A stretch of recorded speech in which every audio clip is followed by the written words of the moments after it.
धर्मेंद्र चौधरी जो कि वॉक कर रहे हैं, हम उनसे जानकारी करेंगे इस बार कि लोकसभा चुनाव को लेकर क्या प्रक्रिया रही है और क्या कहना है उनका। मैं नाजिम बेग अपने चैनल में सभी दर्शकों का स्वागत करता हूं। आप देख रहे हैं आपका अपना चैनल बिग न्यूज 7। मेरे साथ निरंतर बने रहिए, क्योंकि मैं आज आपको जवाब क्षेत्र और बुलंदशहर लोकसभा क्षेत्र से गांव खदाना से धर्मेंद्र जी मौजूद हैं।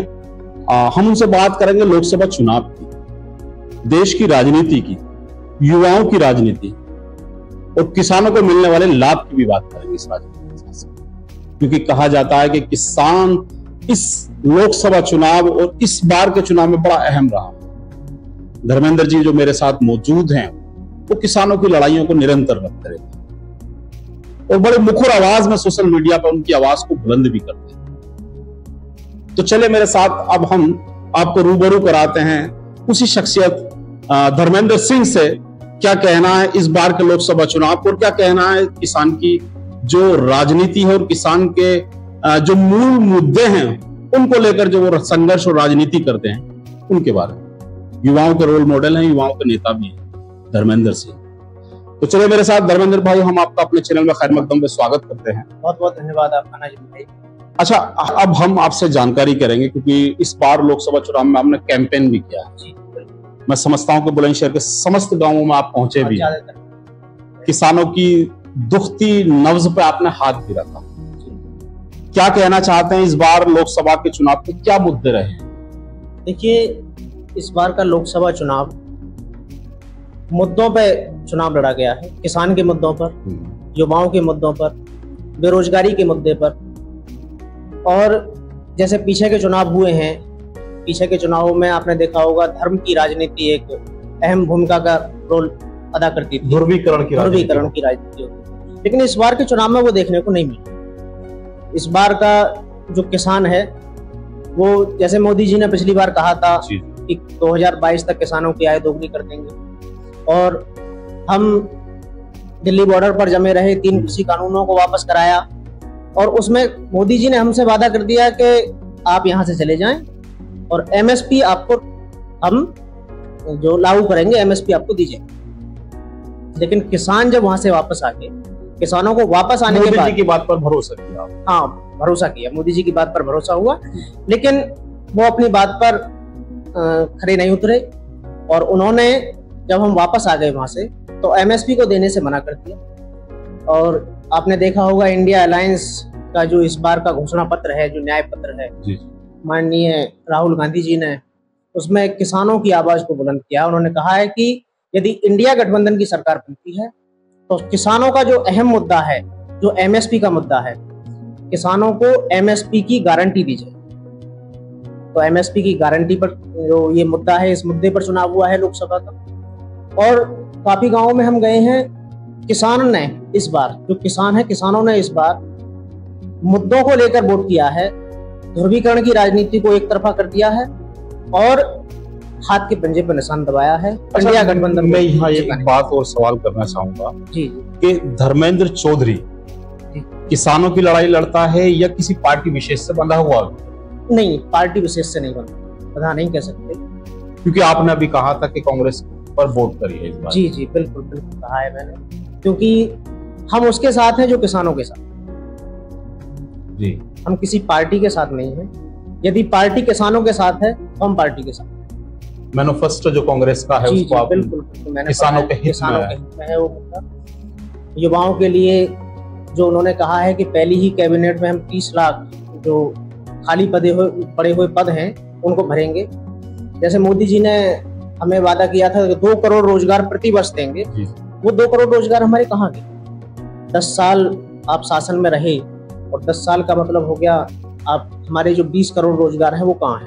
अच्छा, उन्होंने इस माध्यम से ये भी कहा है कि जो अग्निवीर की योजना है, अग्निवीर को हम लाए हैं, उससे सभी लोग, युवाओं को रोजगार में मिलेगा, नौकरी नहीं, आप यदि आंकड़ों पर जाएंगे, यदि आप आंकड़े देखेंगे तो जो अग्निवीर से पहले हमारी जो आर्मी में भर्ती होती थी, वो जो वैकेंसी आ रही है, आप उन वैकेंसियों पर, आंकड़ों पर आप ध्यान देंगे तो आंकड़े पहले ज्यादा हैं। जब से ये अग्निवीर की योजना लाए हैं उसके बाद में वो आंकड़े कम और हो गए हैं। ये तो इनका निराधार है, ये झूठ बोल रहे हैं इस वक्त। अग्निवीर योजना से भी आप नहीं, अग्निवीर योजना बिल्कुल फ्लॉप है। इंडिया अलायंस ने ये भी कहा है कि यदि इंडिया की सरकार बनती है तो अग्निवीर योजना को वो समाप्त करें। तो वो युवाओं के मुद्दे पर भी, युवाओं ने इसलिए भी वोट किया है, 4 साल की नौकरी नहीं चाहते। आप 75 साल के होकर 5 साल मांग रहे हैं और आप 21 साल के नौजवान के लिए ये कह रहे हैं कि 4 साल की नौकरी करनी है आप, और उसके बाद में 4 साल की नौकरी करने के बाद भी यदि वो शहीद होता है तो उसको शहीद का दर्जा नहीं देंगे आप। तो इन मुद्दों पर युवाओं ने इस बार इंडिया अलायंस को समर्थन किया है और जो इनका 400 पार का जो नारा है वो फ्लॉप होता नजर आ रहा है और इस बार इंडिया अलायंस की सरकार बनी। अच्छा, जैसे किसानों को सम्मान निधि का जो सम्मान मिल पा रहा है, क्या वो नाकाफी है? देखिए, किसानों को सम्मान निधि की आवश्यकता नहीं, किसानों को एमएसपी की आवश्यकता है। यदि किसान की जो फसल है वो वाजिब मूल्य पर बिक जाए तो उसे उसको सम्मान निधि की आवश्यकता ही नहीं है। हम तो एमएसपी की मांग कर रहे हैं, हमें एमएसपी दी जाए, एमएसपी की गारंटी दी जाए।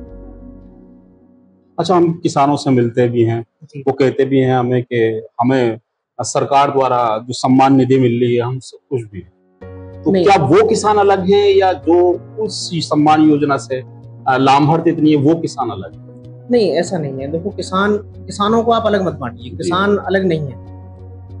आप किसानों को बांटने का काम, मैं दो किसानों के बीच में बात कर रहा हूँ, क्योंकि मैंने एक किसान से बात करी थी तो उन्होंने ये कहा था कि हम खुश हैं क्योंकि हमें सम्मान निधि मिल पा रही है, हमारे अकाउंट में सरकार द्वारा पैसा समय पर आ जाता है। अब आप एक चीज बताइए, किसान का जो डीएपी था, जो 2014 से पहले आप डीएपी का रेट देखेंगे तो 400-450 रुपए है। इनकी गवर्नमेंट आने के बाद में वो 1300 रुपए है। आप देखिए, किसान की जेब से खींचा कितना है इन्होंने। जो आप 2000 रुपए की बात करते हैं, 2000 रुपए ये दे रहे हैं, अब उससे देखिए किसान से खींच कितना लिया इन्होंने। 400 और 1300 में कितना अंतर है? 900 रुपए आप एक कट्टे पर किसान से डीएपी पे ले रहे हैं। किसान की जो आप ये देख रहे हैं यूरिया है, यूरिया में 5 किलो आपने कम कर दिया, रेट बढ़ा दिए और कम कर दिया। कहते हैं कि जो अभी भी रेट हमारे संतुलन है, क्योंकि अगर हम विदेशों की बात करें तो वो 3000 से बाद की पर एक से कट्टा मिलता है, ऐसा कुछ कहना भी है। नहीं, ये गलत है, ये सोच ही इनकी गलत है। मैं ये सोच ही गलत है जी। और अच्छा, युवाओं के बारे में क्या कहना चाहते हैं आप? युवाओं को हम देखते हैं, आप भी युवा हैं, लड़ाई और संघर्ष करते रहते हैं। तो देखिए, मैंने पहले भी कहा आपसे, इन्होंने 2 करोड़ रोजगार कहा था। जी, हम वो 2 करोड़ रोजगार पूछ रहे हैं। आज मोदी जी उन मुद्दों पर चुनाव क्यों नहीं लड़ रहे हैं? वो क्यों नहीं वो 2 करोड़ रोजगार की बात करते हैं?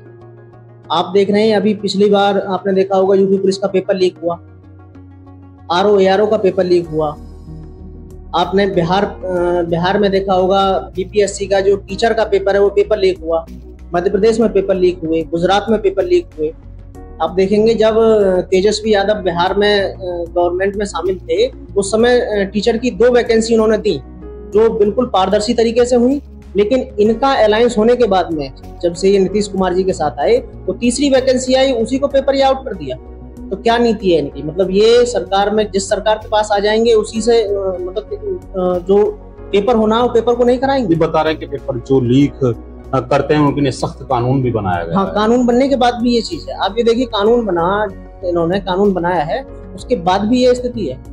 आज बेरोजगारी दर आप यदि आंकड़ों को देखेंगे तो बेरोजगारी की दर जो पिछले 45 सालों में सबसे ज्यादा है।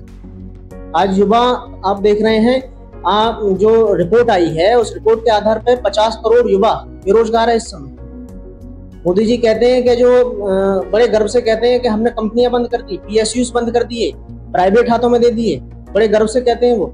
लेकिन वो ये नहीं देखते कि वो उनसे रोजगार कितना उत्पन्न हो रहा है, उन रोजगारों को खत्म करना है ये। और दूसरी तरफ कहते हैं कि यदि आपके जैसे आपका ये चैनल है, चैनल के बाहर आपके कोई पकौड़ा लगाता है तो वो रोजगार होगा, उसका रोजगार कहते हैं। वो आजीविका है, वो रोजगार नहीं कहा जाएगा, उसको आजीविका कहते हैं। धर्मेंद्र भाई पेपर लेके आए हैं, कुछ कहना चाहते हैं मुझे लगता है। हाँ, देखिए मेरे हाथ में ये पेपर है, मोदी सरकार के 10 साल वादे और हकीकत। ये 10 सालों में उन्होंने क्या किया इसमें। ये नौजवान भारत सभा एक उन्होंने पत्रिका निकाली है। ये नौजवान भारत सभा वो है जिसकी स्थापना शहीद आजम भगत सिंह ने की और नौजवानों की लड़ाई लड़ती आई है। और इसमें उन्होंने मोदी जी के 10 सालों की यही हकीकत कही है। मोदी जी का एक नारा था कि बहुत हुई महंगाई की मार, अगली बार मोदी सरकार। आज आप वो बात क्यों नहीं कर रहे हैं? आज मोदी जी उस बात को क्यों नहीं कर रहे हैं? मोदी जी ने कहा किसानों की आय दोगुनी कर देंगे, किसानों की आय दोगुनी करने की बात क्यों नहीं कर रहे हैं आप? 2022 कब की निकल गई, आज 2024 के इलेक्शन आ रहे हैं, आप बात ही नहीं है आप उनकी। आप ये कहते हैं कि डॉलर के मुकाबले हम रुपये को बराबर ले आएंगे, ये कहा था उन्होंने। विदेशों में जो काला धन जमा हुआ है उस काले धन को ले आएंगे। काले धन की बात तो छोड़िए, इलेक्ट्रॉनिक बॉन्ड से इन्होंने जो पैसा लिया है वो उसको जो काला धन अपने पास और जमा करते हैं। अच्छा, विपक्ष का ये भी तो आरोप होता था कि मंदिर हम वहीं बनाएंगे लेकिन तारीख नहीं बताएंगे, लेकिन इस बार जो अयोध्या में भव्य मंदिर बना दिया गया है। और शायद मैं समझता हूँ कि श्रद्धालु वहां पहुंच भी रहे हैं और दर्शन भी कर रहे हैं रामलला के। जी, मैं इसका ये आरोप था विपक्ष का? नहीं, आरोप था। मैं विपक्ष की आप मुझे कह रहे हैं कि विपक्ष में मैं किसी पार्टी से बताऊंगा नहीं। दूसरा, इन्होंने राम मंदिर बनाया है, अभी कहते हैं कि क्रेडिट लिया है। सबसे पहले राम मंदिर के ताले खुलाए हैं वो स्वर्गीय राजीव गांधी जी ने किया। उन्होंने ही वहाँ जो नींव रखी है, सबसे पहले उन्होंने नींव रखी थी। और इसमें इनका हाथ, अब ये आप क्रेडिट ले रहे हैं, ये इसमें सुप्रीम कोर्ट और हाई कोर्ट का जो आदेश है वो उस आदेश पे वो बना है, सुप्रीम कोर्ट के आदेश से बना है। अब एक तरफ कोर्ट को बिल्कुल नकार देंगे आप? ये तो कोर्ट का आप देख रहे हैं कि बड़े ही, चाहे हिंदू हो चाहे मुसलमान हो, अब जब राम मंदिर का निर्णय आया तो बड़े ही सौहार्दपूर्ण बात। दर्शन करिए अयोध्या में? नहीं, मैं जाऊंगा। हाँ, अभी नहीं कर जाऊंगा। धर्मेंद्र जी कह रहे हैं तो रामलला के दर्शन करने जरूर आऊंगा, क्योंकि राम जी का तो दर्शन करने ही है मुझे। लेकिन जो नारे दिए थे उन नारों पर एक चीज और, राम हमारे हृदय में वास, राम कण कण में व्याप्त है। ये नहीं है कि राम इनके खरीदे हुए नहीं है बीजेपी वालों को। राम जितने इनके हैं इतने ही हमारे, इतने ही आपके हैं। राम सबके हैं, राम पूरे हिंदुस्तान के हैं, पूरे भारत के। आज ये इंडिया कहने से खतराते हैं, इंडिया को इंडी कहते हैं। ये क्या कौन सी घबराहट है? इंडिया को इंडिया क्यों नहीं कह पाते? क्या लग रहा है इस बार चुनाव में? देखिए, इस बार इंडिया अलायंस की सरकार बनने जा रही है और हमारे बुलंदशहर लोकसभा सीट से भाई शिवराम वाल्मीकि जी, जैसे मैं पूरे क्षेत्र में, आपने पहले भी कहा कि मैं ज्यादातर गाँव में रहा हूँ कैंपेन में भी, तो इस बार शिवराम वाल्मीकि जी यहाँ से सांसद बनने हैं। तो वो नाम ओपन कर रहे हैं? बिल्कुल मैं नाम ओपन कर रहा हूँ पूरी तरह से। इनके सारे वादों को जनता ने नकार दिया है। तो डॉक्टर सांसद भोला सिंह ने जो मेडिकल कॉलेज बनाया था, उससे नए जो नीट की परीक्षा देने कोटा जाया करते थे, अब उनको जाना नहीं होगा, क्या आप उससे कुछ नहीं? उन्होंने किया है, काम कर रहे हैं, लेकिन आप ये देख रहे हैं 10 साल में क्या काम किया। आप गाँव की तरफ झांके नहीं। गाँव, स्वर्गीय चौधरी चरण सिंह जी कहते थे भारत गाँव में निवास करता है। ये गाँव की तरफ नहीं जाते। आप मेरे गाँव में देखिए, सांसद निधि से कुछ काम नहीं था। आप किसी गांव में, मैं इतने गांव में घुमा हूं, किसी गांव में सांसद निधि से काम नहीं होगा। सांसद जी आते ही नहीं है। सांसद जी केवल उस दिन दिखाई देंगे जिस दिन चुनाव का दौर आ जाएगा और चुनाव में केवल वोट मांगने के लिए सांसद जी जाएंगे। तो इस बार की जो जनता है, जो जनता के बीच में रहेगा, जो जनता के मुद्दों को लड़ता रहेगा, जो जनता की आवाज सदन में उठाएगा, संसद में उठाएगा, उसको सरकार में बैठाएंगे, उसको सांसद बनाएंगे। अच्छा, जयंत चौधरी जैसे एनडीए के साथ चले गए हैं जी, और जाटों के नेता कहलाते हैं, तो क्या इस बार उन्होंने आपकी, मैं इस बात को काटूंगा, वो जाट नेता, उन्होंने कहा कि उन्होंने खुद मना किया है कि मैं जाटों का नेता। आप उनके यदि पुराने वक्तव्यों को देखेंगे तो वो कहते हैं कि मैं जाटों का नेता नहीं। जाटों को जाट को नेता मानते हैं? नहीं, जाट नहीं मानते। चौधरी चरण सिंह जी, चौधरी चरण सिंह जी उनकी परिवार मान सकते हैं, लेकिन उनकी बापोती नहीं है। चौधरी चरण सिंह जी को उन्होंने खरीद नहीं लिया। चौधरी चरण सिंह उनके नहीं, चौधरी चरण सिंह पूरे देश के हैं। मैंने पहले ही कहा कि चौधरी चरण सिंह ने कहा है कि भारत गांवों में निवास करता है और देश की समृद्धि का जो रास्ता है वो गांवों से होगा। इनको दिखाई देते होंगे चौधरी जयंत सिंह जी को मोदी जी में, चौधरी चरण सिंह जी दिखाई देते हैं। हमको तो 750 किसानों की हत्यारे दिखाई देते हैं मोदी जी में, जो बॉर्डर पर आपने, इन्होंने किसानों की बात रिकॉर्ड होगी, आप जो भी कहेंगे। बिल्कुल सही कह रहा हूँ मैं। 750 किसानों की हत्या का जो कौन लेगा उसको अपने सर पर, बताइए?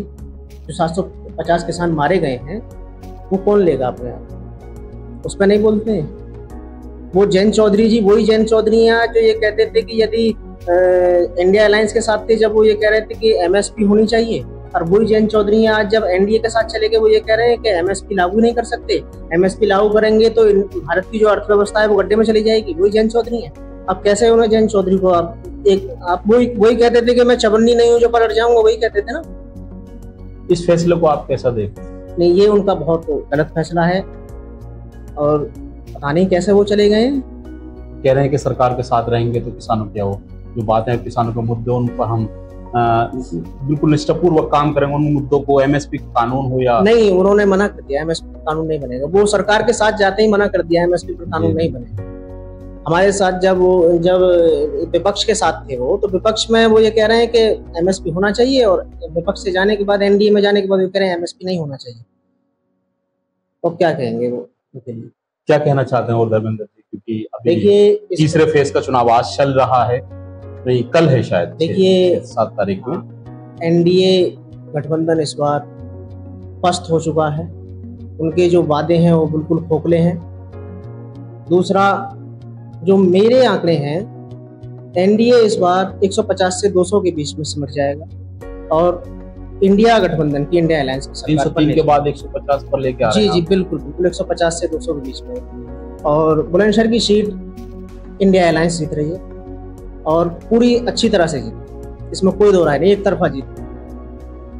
चले थे मेरे साथ धर्मेंद्र चौधरी जो बता रहे थे कि इस तरीके का इस बार का जो लोकसभा का कैंपेन था कैसा रहा और देश में बदलाव भी होने जा रहा है, ये भी इनका कहना है। बातें हमारी किसानों से जुड़ी भी हुई, जयंत चौधरी की भी बात हुई क्योंकि जाटों के नेता कहलाते हैं, जाटों के बारे में क्या विचार हैं उनके, ये भी बातें बताया उन्होंने।